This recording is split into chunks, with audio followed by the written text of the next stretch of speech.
Assalamualaikum warahmatullahi wabarakatuh. Nama saya Rehanda Faizardi dengan NIM 071002100042. Halo semua, perkenalkan nama saya Sela Putri Maharani dengan NIM 071021000045. Assalamualaikum warahmatullahi wabarakatuh. Perkenalkan, nama saya Rizky Saputra dari Teknik Perminyakan Angkatan 21 dengan nomor NIM 071002100043. Assalamualaikum warahmatullahi wabarakatuh. Perkenalkan, nama saya Arifan Arurita Putri dari Prodi Teknik Perminyakan Fakultas Teknologi Kebumian dan Energi dengan NIM 071002130044. Kami di sini akan menjelaskan tentang batu bara dan mineral. Batu bara adalah bahan tambang non-logam yang sifatnya seperti arang kayu, tetapi panas yang dihasilkan lebih besar. Batu bara adalah fosil dari tumbuh-tumbuhan yang mengalami perubahan kimia akibat tekanan dan suhu yang tinggi dalam kurun waktu yang lama. Komposisi penyusun batu bara terdiri dari campuran hidrokarbon dengan komponen utama karbon. Di samping itu, juga mengandung senyawa dari oksigen, nitrogen, dan belerang. Batu bara diklasifikasikan menurut kadar kandungan karbon yang ada di dalamnya, yaitu berturut-turut makin besar kadarnya, seperti lignite, bitumen, dan antrasit.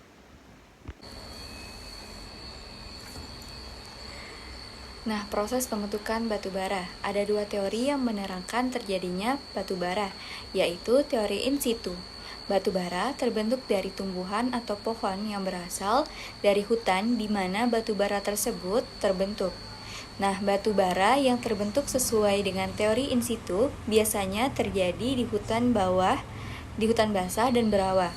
Sehingga pohon-pohon di hutan tersebut pada saat mati dan roboh langsung tenggelam ke dalam rawa tersebut. Dan sisa tumbuhan tersebut tidak mengalami pembusukan secara sempurna dan akhirnya menjadi fosil tumbuhan yang membentuk sedimen organik. Nah, yang kedua ada teori drift. Batu bara terbentuk dari tumbuhan atau pohon yang berasal dari hutan yang bukan di tempat di mana batu bara tersebut terbentuk. Nah, batu bara yang terbentuk sesuai dengan teori drift biasanya terjadi di delta-delta, mempunyai ciri-ciri lapisan batu bara tipis, tidak menerus atau splitting, banyak lapisannya atau multiple seam, kemudian banyak pengotor atau kandungan abu cenderung tinggi. Nah, proses pembentukan batu bara terjadi dari dua tahap, yaitu tahap biokimia atau penggabutan dan tahap geokimia atau pembatu batu bara. Pada kesempatan kali ini, saya akan menjelaskan tentang sifat fisik dan sifat kimia dari batu bara. Sifat fisik dari batu bara merupakan sifat yang dapat kita amati atau dapat kita lihat dengan mata kepala kita sendiri. Sifat fisik dari batu bara terbagi menjadi 5, yaitu berat jenis, kekerasan, warna, goresan, dan yang terakhir adalah pecahan. Untuk berat jenis batu bara berkisar antara 1,25 gram per cm kubik hingga 1,7 gram per cm kubik. Berat jenis batu bara sangat bergantung pada jumlah dan jenis mineral yang terkandung di dalamnya. Lalu ada kekerasan. Kekerasan batu bara berkaitan dengan struktur batu bara yang ada. Keras atau lemahnya batu bara juga terkandung pada komposisi dan jenis batu baranya. Uji kekerasan batu bara dapat dilakukan dengan mesin Hard Groove Grindability Index atau yang biasa kita sebut atau disingkat dengan HGI. Nilai HGI menunjukkan nilai kekerasan batu bara. Nilai HGI sendiri berbanding terbalik dengan kekerasan batu bara. Semakin tinggi nilai HGI, maka batu bara tersebut semakin lunak, dan sebaliknya, jika nilai HGI batu bara tersebut semakin rendah, maka batu bara tersebut semakin keras. Lalu ada warna. Warna batu bara bervariasi mulai dari yang berwarna coklat hingga berwarna hitam legam. Lalu goresan. Goresan batu bara warnanya berkisar di antara coklat terang hingga hitam legam. Yang terakhir, pecahan. Pecahan dari batu bara memperlihatkan bentuk dari potongan batu bara dan sifat pecahannya. Lalu lanjut ke sifat kimia dari batu bara. Sifat kimia dari batu bara merupakan sifat yang berhubungan langsung dengan senyawa penyusun dari batu bara tersebut. Berikut merupakan senyawa-senyawa yang menyusun batu bara.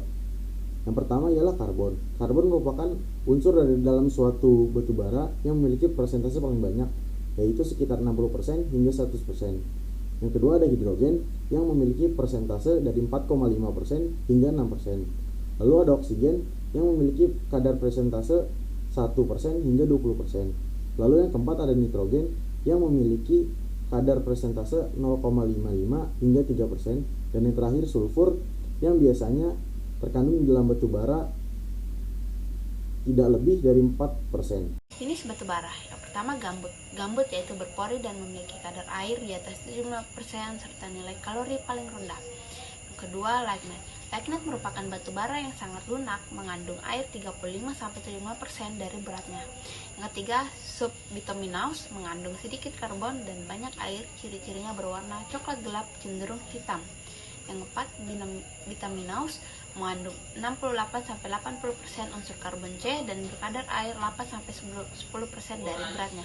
Kelima antaris, kelas batu bara tertinggi dengan warna hitam berkilau luster atau metalik. Tentang kesering. Jenis-jenis mineral. Yang pertama batu apung. Batu apung Pengertian mineral. Berdasarkan pengertiannya, mineral adalah suatu benda padat homogen yang terdapat di alam, terbentuk secara anorganik, mempunyai komposisi kimia pada batas tertentu, dan mempunyai atom yang tersusun teratur. Dalam ilmu geologi, mineral adalah suatu zat atau benda persenyawaan kimia asli atau yang tersusun oleh proses alam. Memiliki sifat-sifat kimia dan fisik tertentu, dan biasanya berbentuk padat. Jadi, walau sifat dan zatnya sama, namun dibentuk oleh manusia di laboratorium, maka itu tidak termasuk mineral. Proses pembentukan mineral berlangsung secara alamiah di berbagai lingkungan di bumi yang memungkinkan atom-atom yang bersesuaian saling terikat satu sama lainnya. Mineral adalah zat atau benda yang terbentuk secara alami dan bersifat padat, tersusun dari komposisi kimia tertentu dan memiliki sifat-sifat fisik tertentu. Proses-proses pembentukan mineral tersebut merupakan proses yang alami, sehingga proses pembentukan hingga berhentinya proses tersebut dipengaruhi oleh faktor pengontrol dari alam, yaitu suhu dan tekanan. Nah, yang pertama ada penguapan. Penguapan dari larutan adalah proses perubahan cairan menjadi padatan ketika suhu bertambah. Adapun jenis larutan yang dapat menguap dan membentuk mineral antara lain air, permukaan, air tanah, dan larutan hidrotermal. Yang kedua, penyubliman gas sublimasi adalah perubahan dari gas menjadi padatan ketika suhu berkurang.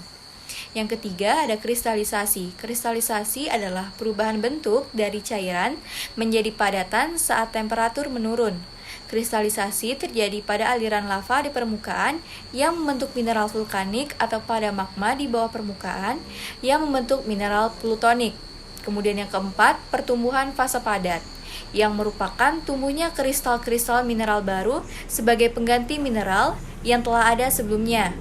Proses ini umumnya terjadi saat proses metamorfisme. Nah, reaksi padat cair atau padat gas terjadi ketika suatu mineral kontak dengan suatu cairan atau gas, maka atom-atom mineral tersebut akan bereaksi dengan atom pembentuk cairan atau gas tersebut, kemudian membentuk ikatan dan menghasilkan suatu mineral baru. Proses ini umumnya terjadi pada berbagai proses pembentukan mineral, proses pelapukan, pembentukan urat, serta proses metamorfisme.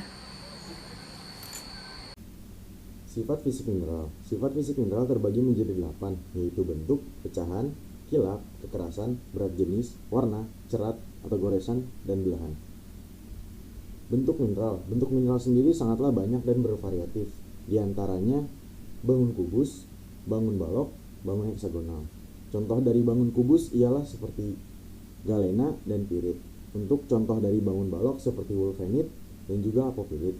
Sedangkan untuk jenis heksagonal seperti vanaginit dan kuarsa. Selanjutnya pecahan mineral. Pecahan mineral terbagi menjadi 5, yaitu ada konkoidal, splintery, even, uneven, dan juga heavy. Untuk konkoidal, pecahannya sendiri berbentuk seperti kulit kerang, yang contohnya seperti kuarsa. Lalu splintery, bentuk permukaan pecahannya terlihat seperti serat, contohnya seperti pada asbes, augit, dan hyperstain. Lalu ada even. bentuk permukaannya halus, contohnya seperti limonit. Lalu ada uneven, bentuk permukaannya kasar, contohnya seperti pirit. Yang terakhir adalah hackly, bentuk permukaannya kasar, tidak teratur dan runcing-runcing, contohnya seperti pada emas dan perak. Selanjutnya kilap. Kilap merupakan pantulan dari mineral saat terkena cahaya yang dapat dilihat. Kilap sendiri terbagi menjadi dua, yaitu ada kilap logam dan kilap non-logam.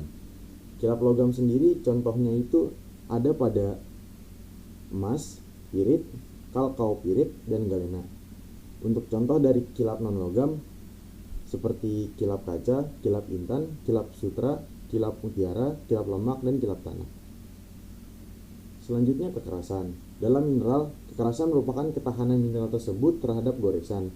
Untuk mengetahui tingkat kekerasannya tersebut dapat diukur dengan skala Mohs. Skala Mohs tersendiri dimulai dari angka 1 sampai angka 10. Angka 1 yang berarti yang paling lunak dan angka 10 yang berarti yang paling keras. Lalu ada berat jenis. Berat jenis merupakan perbandingan berat dan volume mineral. Cara menghitungnya dengan cara mengukur volume awal sebelum dimasukkan mineral dikurangi dengan volume setelah air dimasukkan mineral. Lalu ada warna mineral. Faktor yang mempengaruhi warna mineral sendiri terbagi menjadi 3, yaitu ada komposisi kimianya, struktur kristal dan ikatan ionnya, dan yang terakhir adalah pengotoran dari mineral tersebut. Cerat atau goresan adalah warna mineral yang bentuknya serbuk.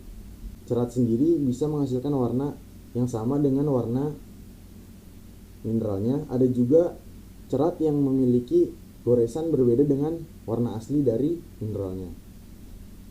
Lalu ada belahan. Belahan merupakan kecenderungan untuk membelah diri pada suatu arah tertentu. Untuk belahan sendiri terbagi menjadi 4, yaitu ada yang 1 arah, 2 arah, 3 arah, dan 4 arah. Jenis-jenis mineral. Yang pertama, batu apung. Batu apung terbentuk dari pendinginan magma yang bergelembung gas dan ciri-cirinya berwarna keabu-abuan, berpori-pori, bergelembung, ringan, dan terapung dalam air. Yang kedua, batu basalt. Batu basalt terbentuk dari pendinginan lava yang mengandung gas tetapi gasnya telah menguap. Ciri-cirinya seperti kristal-kristal yang sangat kecil, berwarna hijau keabu-abuan, dan berlubang-lubang. Yang ketiga, batu oksidan. Batu oksidan terbentuk dari lava permukaan yang berdingin dengan cepat dan ciri-cirinya hitam seperti kaca dan tidak ada kristal-kristal. Keempat, batu granit. Batu granit terbentuk dari pendinginan magma yang terjadi dengan lama di bawah permukaan bumi dan ciri-cirinya ada kristal